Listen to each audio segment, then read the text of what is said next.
What's going on, Tannimals? This is Bryan Tann with a special edition of the Tanndemonium Sports Show on Vendetta Sports Media Network.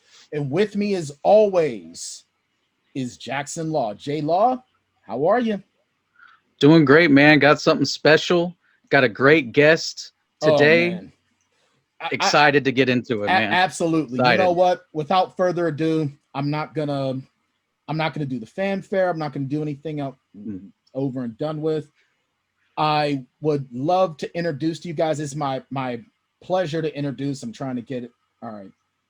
There we go. It's my pleasure to introduce to you guys Sean Gibson, who is the great grandson of, in my mind, the home run king of all of baseball, Josh Gibson. Sean Gibson, how are you? Hey guys, thanks for having me, and it's a pleasure to be on your show tonight. It's a pleasure to have you. Believe me, the pleasure is all on this side. Yeah. Believe me. Absolutely. All right. So before we get into the sports aspect of it, I definitely want to ask you about the Josh Gibson Foundation. As you're the executive director, what's some of the goals that are involved in it, and what does it entail?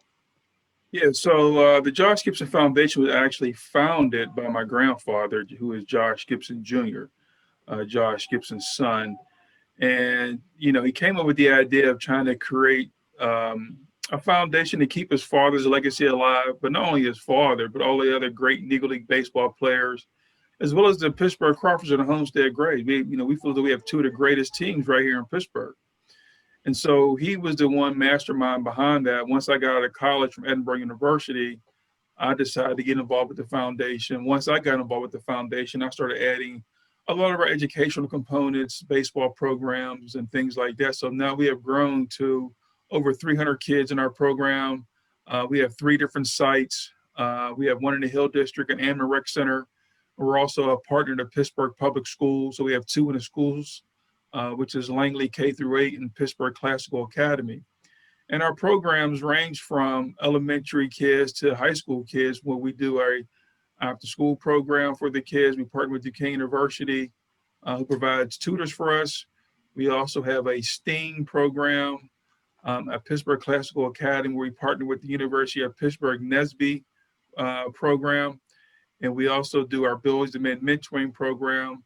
We have our BOSA program, which stands for Business Sports Academy. It teaches kids the business side of sports, like sports media, sports marketing, sports law, sports sales, and sports event. It gives those kids a jump start of being involved in sports at a very young age behind the scenes. And so, those are some of our programs that we're excited to finally be able to continue on for 2021. Last year, due to the pandemic, was a slow year for us. We were pretty much closed all year, so we're excited to get back and get rolling for this year. And one other thing I want to speak about is that, last year was also the 100-year anniversary of the Negro Leagues. So due to the pandemic, a lot of our events were postponed until this year. So we have several fundraisers planned for 2021, kicking off in June with our Josh Gibson Negro League Classic. That will consist of teams from all over the United States wearing their Negro League uniforms here in Pittsburgh. Kids 11 and 12 years old will be playing at Josh Gibson Field. And then we'll wrap the year up in October with our symposium of national speakers. And then we'll have our Black Tie Gala. So our website is joshgibson.org to learn more about our foundation. Visit that website and, sign your kids up. Now, the one thing that I really loved hearing about is you teaching the kids about the business side of sports. Mm-hmm. How many athletes do we hear about that came into various leagues hot, and then once they retire, they've got nothing because they don't know how to take care of their money? I believe Vin Baker went through that. And we hear about it so much. What sort of things do you have involved in that educational aspect to sort of help these kids out with that? Can you go in a little bit more in depth in that? Yeah, that's a college credit course. So we were partnered with Duquesne University. They decided to drop their college credit course program. So we are looking to work with Robert Morris University as well as Cleveland State. So I'll give you a little bit of background. So basically it's a college credit course. You take the courses, like I said, sports media, sports marketing, sports law, sports sales, and sports events. It's a college credit course, so you get up to 9 credits as a going into your your freshman year. So you got a jump start already as a freshman going in. So you get 9 credits. These are college credit courses. No, they're not. They're more electives. So I don't want people to think they're going right in to get these high business courses. They're electives, but you still get 9 credits, right? And so. But like you said, the main goal is really teaching the kids the business side of sports, and you hit it on the nose. Some of these, and I always tell our students, I'm like, I'm not telling you to give up your dream of becoming a professional athlete, but if you don't become a professional athlete, you can still be involved in sports professionally. And then, like you said, once you do become a professional athlete, you know how to take care. You know how to take care of your money.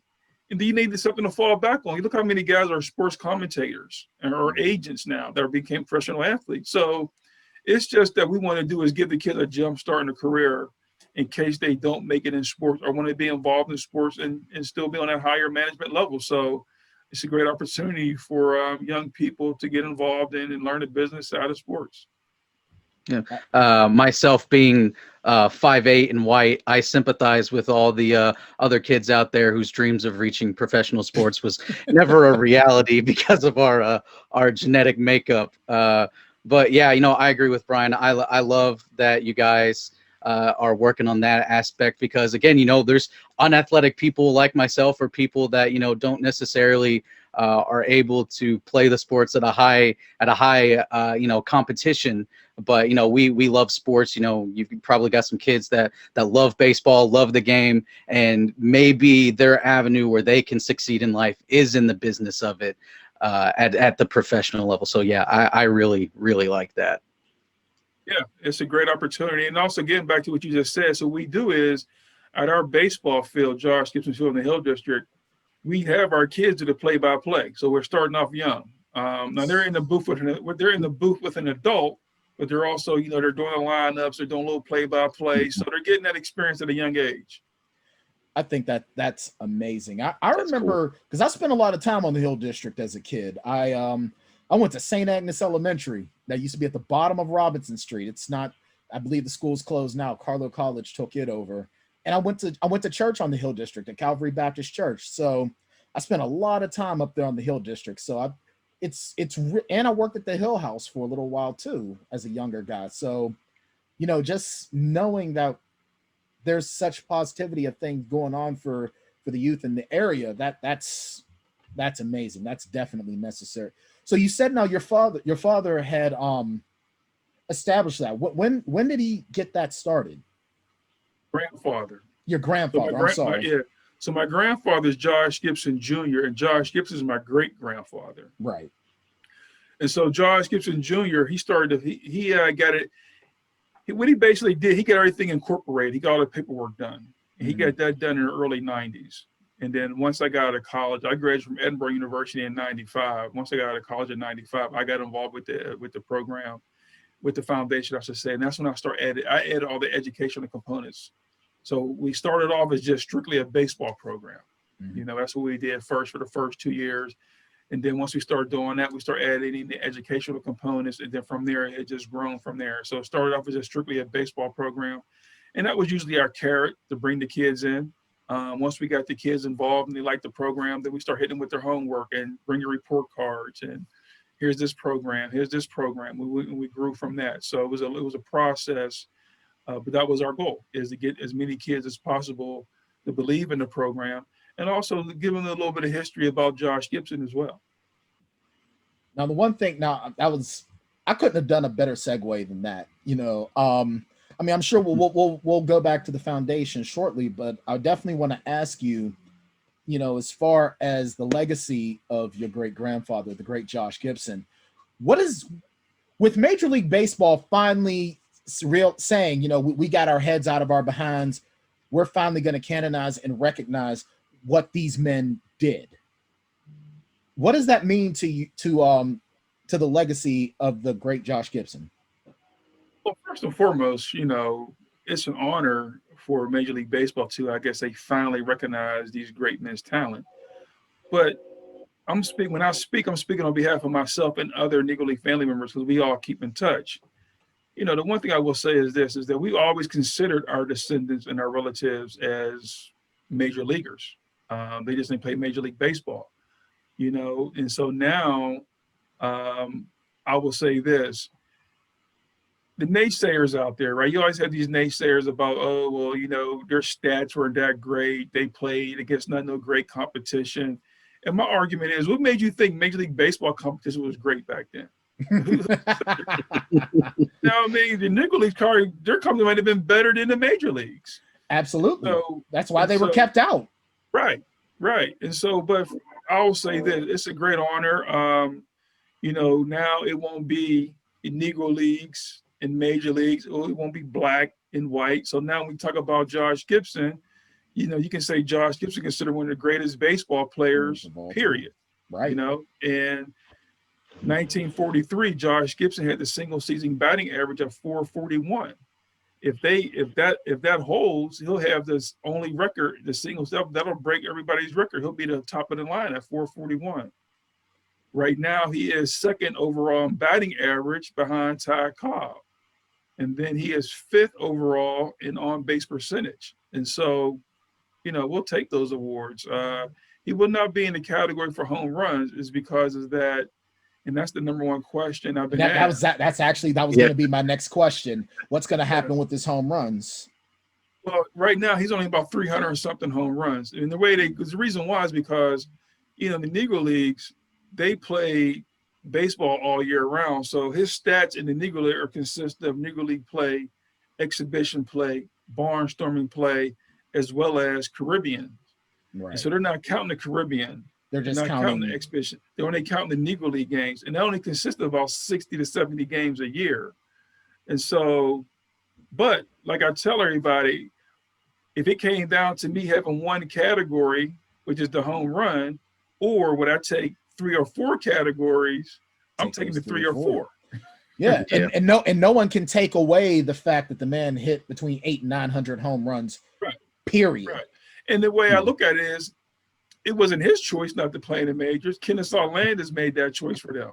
Right. You know what I mean? Now, if Josh Gibson had the opportunity to play in the majors and he just said, you know what, I don't want to play in the majors, I want to stick with the Negro Leagues, then I can say, okay, great. Right. But Kennesaw Mountain Landis made that choice for those guys who denied all those great African-American baseball players an opportunity to play. So these guys were just playing wherever they could play at.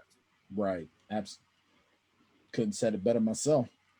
You have a question, J Law?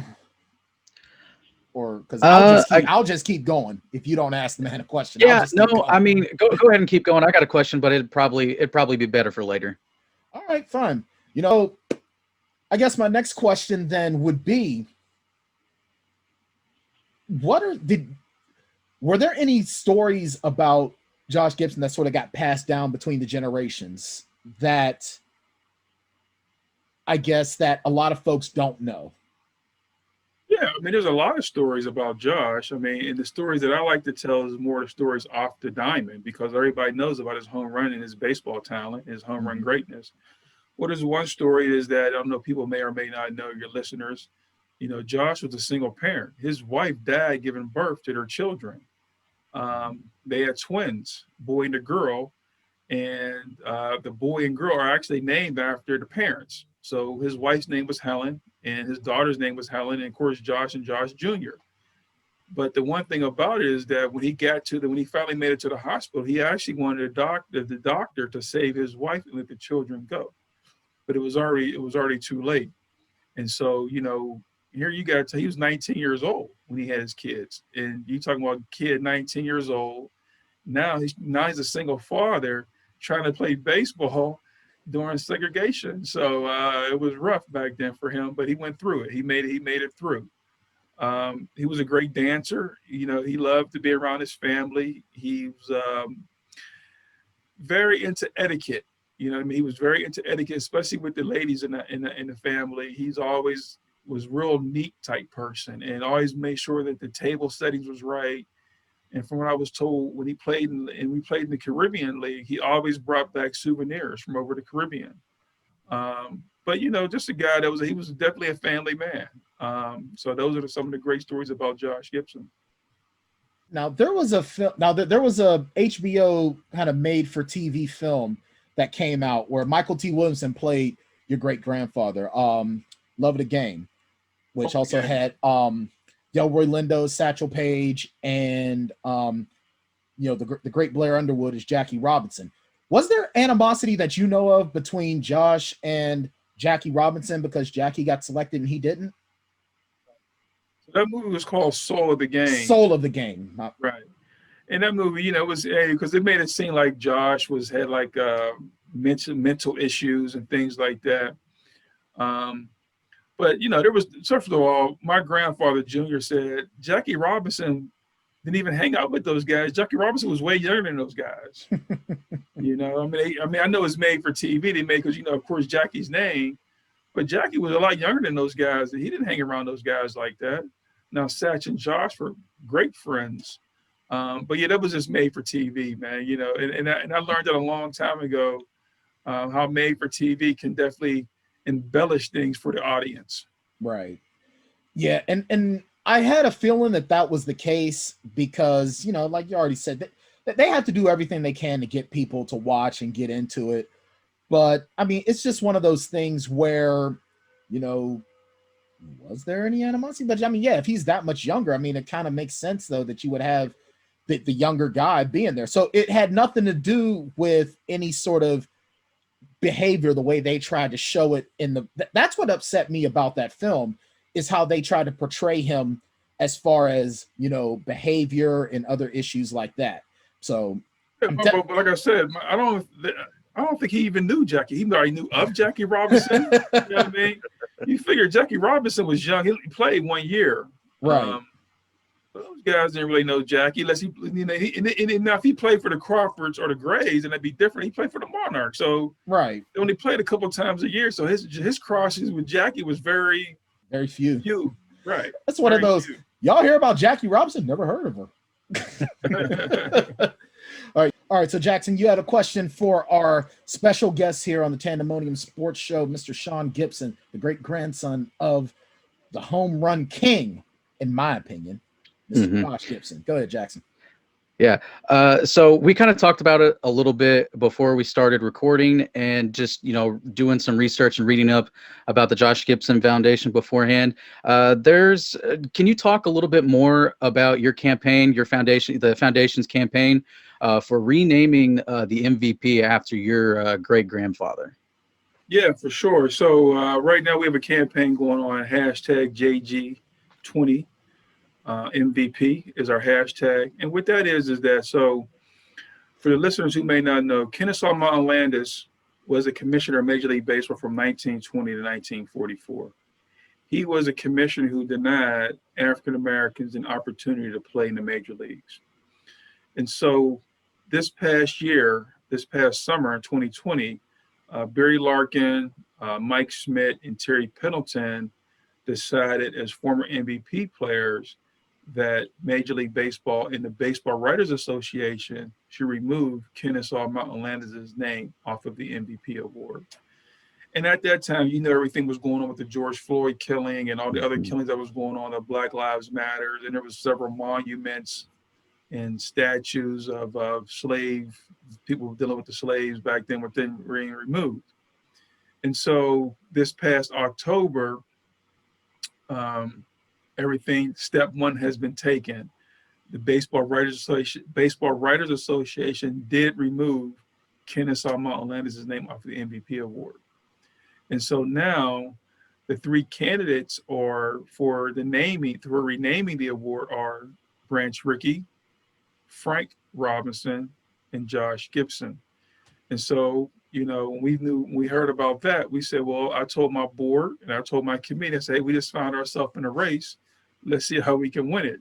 And so we started the #JG20 MVP campaign.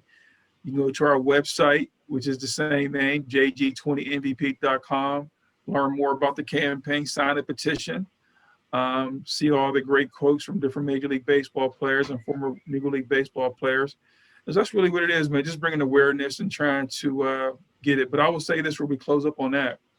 The one thing I will say is that yes, the MVP will be named after Josh Gibson, but it's not really just about Josh Gibson. It's about all the players that were denied the opportunity to play in the majors. So it will have Josh Gibson's name on it, but it'll be carrying the shoulders of several thousands of men who were denied the opportunity to play. So it's not just about Josh Gibson. That's definitely we're definitely going to be tweeting that out. We're going to be tweeting that hashtag on the Tanndemonium Sports Show Twitter account. Absolutely. Now, as far as, I guess I'm going to talk a little bit of baseball with you now for a minute while we have you for a few more minutes.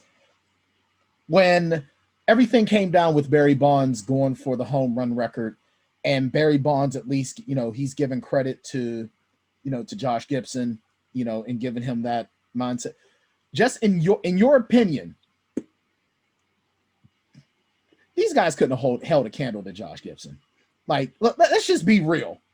If Josh Gibson was, even with everything that went on with the Astros, there's no way they're dealing with Josh Gibson. If Josh Gibson came out in his prime today, am I right? I think I'm right. Came on his prime today. Mm-hmm. With all the, today, back then when Josh was playing, they have the enhancement drugs. So today they do. But I can say this, and this is a joke between my friends. So, one good thing about being a descendant of a baseball player, you get a chance to meet all the other family members, right? Mm-hmm. And so Babe Ruth's grandson, his name is Brent Stevens. His great grandson is a good friend of mine. And, we go back and forth. We joke a lot about the black Babe Ruth is the white Josh Gibson. Josh Gibson's the black Babe Ruth, So, but I always get him on this, right? And so I said to him one time, I said, man, what was the name of the Yankee Stadium? What did they call Yankee Stadium when Ruth was playing? And he said, the house Ruth built. I said, say it again. He said, the house Ruth built. I said, exactly. I said, now who hit the furthest ball in Yankee Stadium? I said, so you mean, I said, that's like me coming to your house, taking a big piece of chicken. I said, Josh Gibson came into the house that Ruth built and hit the furthest home run in his house. He showed up and took the big piece of chicken and left him with a wing. So, we all joke about that, but it's fun. It's great to have some good friends. I mean, between the Clemente family, the Ruth family, the Yogi Berra family, I can go on and on and on, man. We all are good friends, and we do joke a lot and compare stories and compare things with our great relatives. So yeah. And now Jackson Law, we're not gonna pick on him for his age, but see, Sean, he doesn't understand that the fact that the Gibson family, the Clemente family, and that's Pittsburgh royalty right there, Jackson Law. You don't understand. I recognize it. Hey, I'm not ignorant, okay? I know you can't be in this business and be ignorant like that. I know a little bit. Okay, I've been grooming him to understand Pittsburgh sports. He's an outsider, but he's okay. He ain't too bad. Okay. All right. So, or will the Pirates be doing anything special for Josh? Because Major League Baseball they're planning on starting the season as normal, as if there is no COVID. The Players Association vetoed against prolonging everything. It's going to go on in full. Have the Pirates organization? Can you speak to anything they're planning on doing to sort of honor Josh Gibson, the Grays, and the Crawfords? Yeah, I think there was an article that just came out recently where they said they want to do more around the Negro Leagues, being that would happen with this recently news that happened. I haven't been contacted by the Pirates as of yet, but I'm pretty sure I will be in the work with them. In the past, if you may or may not know, they always done their Negro League tribute nights where the players wear the lower back uniforms and things like that. They've had a small exhibit down there. So, the one thing that people are making a big uproar about right now, I shouldn't say big, just an uproar about, is that, they did remove the statues they had down at Legacy Square, and now people want a Josh Gibson statue back. One thing I will say is that integrating the stats is really big, but for us, if Josh is named an MVP award, the sky's the limit. Absolutely. I think that and Sean, let me know your thoughts on this, and this will be coming up on our final thoughts, because I promise you we'd only go about a half hour, 45 minutes or whatever. But this integration, especially with everything that's gone on in the country as far as social justice over the last year, it's a bigger deal than a lot of us realize, because of the fact that baseball, while it's still the American pastime, no matter what the NBA does, no matter what the NFL does, Major League Baseball is still America's pastime. And that was still one thing that we are kind of being kept out of in some way. And especially now where there aren't as many blacks playing Major League Baseball as there used to be. And to me, this could probably be something that maybe we start to find our way back toward it again, or maybe this could be the final, like one of the final hurdles that we have to jump to finally get the due that we should get. Yeah, well, I would say this, and I've always said this. One thing I will say is that I don't think that MLB markets their high-profile African-American athletes. No, they don't. As far as like commercials and things like that. I was with Curtis Grandison a few years ago, and we were having this talk about that. And he said, remember when Ryan Howard was the MVP of the league? And he said, do you remember the commercial we had? And I said, yeah. He said, yeah. I said, the Subway commercial. He said, yeah. He said, that's not the point. He said, he only had one. Right. He said, now here you are, you talk about you want to try to bring back the RBI program and try to do all this for inner city kids. But here we got a high profile MVP, African-American, and you promoting one commercial. And so he had brought up things like that's when Kobe and LeBron had the little Muppet commercials. They were at the NBA. So I just think that right now is that, you got, first of all, you got Mookie Betts, man. He's probably the most high-profile African-American athlete on the baseball out there now. You know what I mean? And why not? We haven't seen no Mookie Betts commercials. Nothing about Mookie Betts at all. No. Now there might be something locally in LA, but there's no national commercials about Mookie Betts. Oh, I still remember as a kid, Frank Thomas had a video game named after him. He had a huge campaign all around him, but nothing about Mookie. So when you talk about that, and it's like you said, the African-American percentage is low. I want to say it's about 7% compared to the 70s when it was close to like 30%. And that's coming from Pittsburgh. With 1970, they had the all-minority lineup, the first and only all-minority lineup in Major League Baseball, the Pittsburgh Pirates. And so I think right now, Seattle might have 10 African-Americans on their team, Seattle Mariners. But yeah, I mean, right now, inner city baseball, is dying. You know what I mean? We're trying to bring it back to life, and hopefully the Negro Leagues can help spark that interest in bringing more kids and getting involved in baseball. I think that'd be great, especially, it almost seems to me like baseball in and of itself kind of goes to the wayside because it's not a flashy game like football. It's not a flashy game like basketball is. But the one thing about baseball that no matter what anyone tells me, there is no way that you can strategize the way you can in baseball.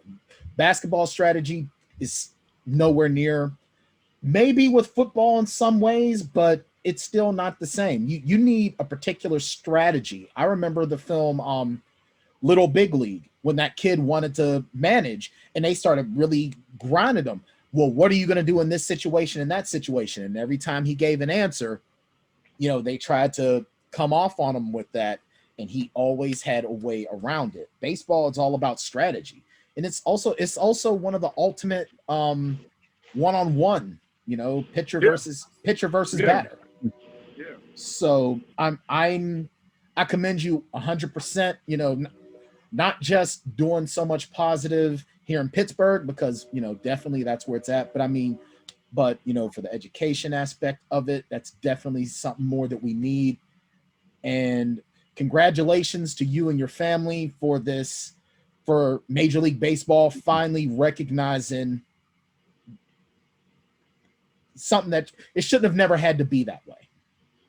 Never should have had to be.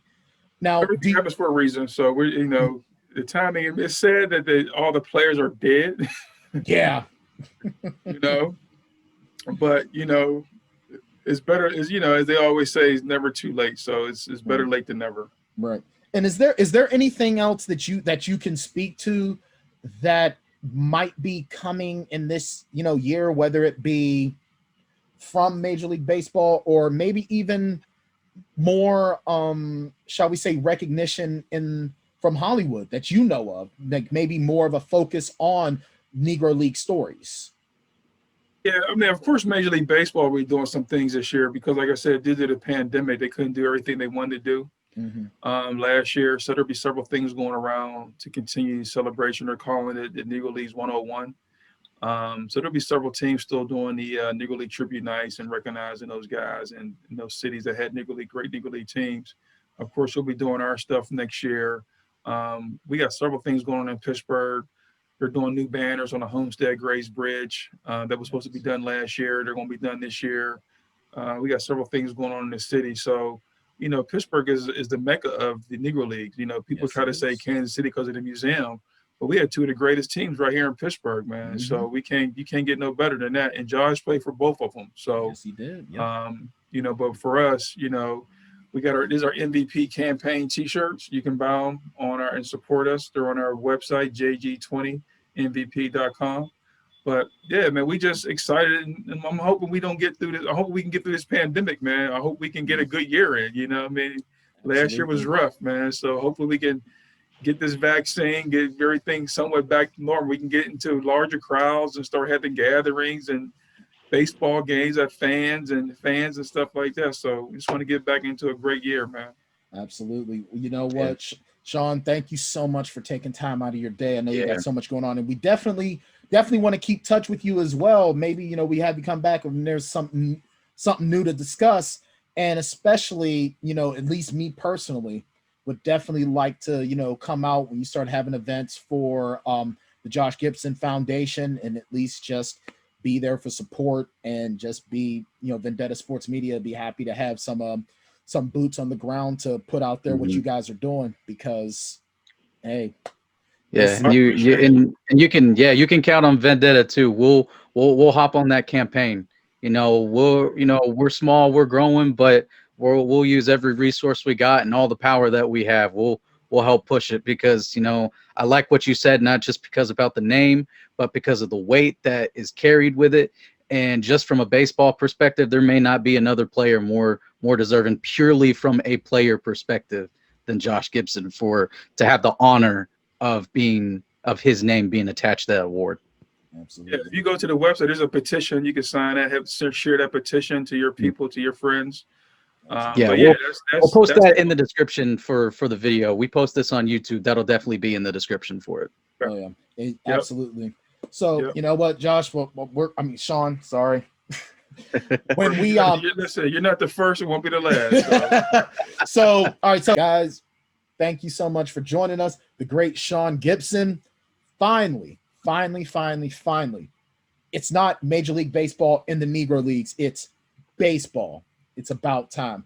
And you heard it here on Vendetta Sports Media, exclusively on the Tanndemonium Sports Show. So with that being said, take care, and we'll see you next week. I'll find something else to fuss about. Take care.